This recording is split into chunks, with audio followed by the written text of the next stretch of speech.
नमस्कार मित्रांनो, वैशाली ब्लॉग मध्ये तुमच्या सर्वांचे खूप खूप मनापासून स्वागत आहे। श्री स्वामी समर्थ मित्रांनो, आम्ही अक्कलकोटला आल्यानंतर सर्वात आधी श्री स्वामी समर्थ महाराजांचे दर्शन घेतलेले आहे।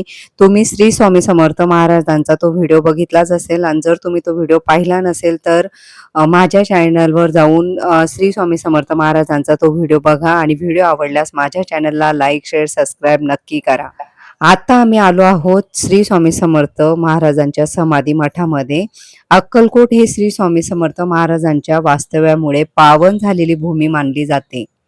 अक्कलकोट मधील समाधी मठ हे स्वामी भक्तांसाठी अत्यंत श्रद्धेचे स्थान आहे। येथे स्वामी समर्थ महाराजांच्या समाधीचे दर्शन घेण्यासाठी देशभरातून लाखो भाविक येतात। स्वामी समर्थ महाराजांचे अक्कलकोट मधील वास्तव्य त्यांच्या भक्तांच्या जीवनातील अत्यंत महत्त्वाचा काळ मानला जातो। स्वामींच्या दर्शनासाठी, नामस्मरणासाठी आणि आशीर्वादासाठी लाखो भक्त इथे येतात। हा आहे स्वामी समर्थ समाधी मठ। या मंदिराच्या गाभाऱ्याखाली एक गुफा आहे, त्याला स्वामी महाराजांची ब्रह्मानंद गुफा असे देखील म्हणतात। समाधीच्या काही काळ आधी स्वामी महाराज तिथे बसूनच तपश्चर्या करत होते। तब्बल 22 वर्ष अक्कलकोटमध्ये राहिल्यानंतर स्वामींनी 30 एप्रिल 1878 रोजी याच वडाच्या झाडाखाली महासमाधी घेतली।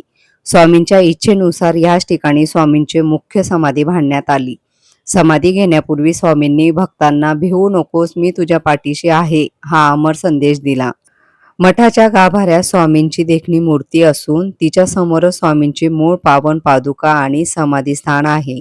मंदिरात स्वामींच्या काळातील जुन्या वस्तू जतन केलेल्या आहेत। ज्या खाटेवर स्वामी विश्रांती घ्यायची ती खाट आजही तेथे दर्शनासाठी ठेवलेली आहे। आजही आपल्याला जर ह्या मंदिरामध्ये अभिषेक करायचा असेल तर आपल्याला अभिषेक करण्यासाठी गाभाऱ्यामध्ये जाऊ देतात। लाखो भक्त या स्वामी समाधी मठामध्ये दर्शनासाठी येतात आणि स्वामी महाराजांचे दर्शन घेतात। याच मंदिराच्या बाजूला चोळप्पा महाराजांचे घर देखील आहे। आता आपण मंदिराच्या डाव्या बाजूला आलेलो आहोत। चोळप्पा महाराजांच्या घराकडे जात आहोत। समोरच औदुंबराचे झाड आहे, ते स्वतः स्वामी महाराजांनी लावलेले झाड आहे।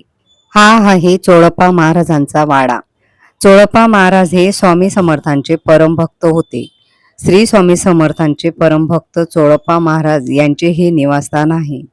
श्री स्वामी समर्थ महाराज अक्कलकोट मध्ये असताना ह्या वाड्यामध्ये दीर्घकाळ राहिले होते, त्यामुळे हा वाडा म्हणजे त्या काळातील स्वामींचे मूळ मठ मानला जातो।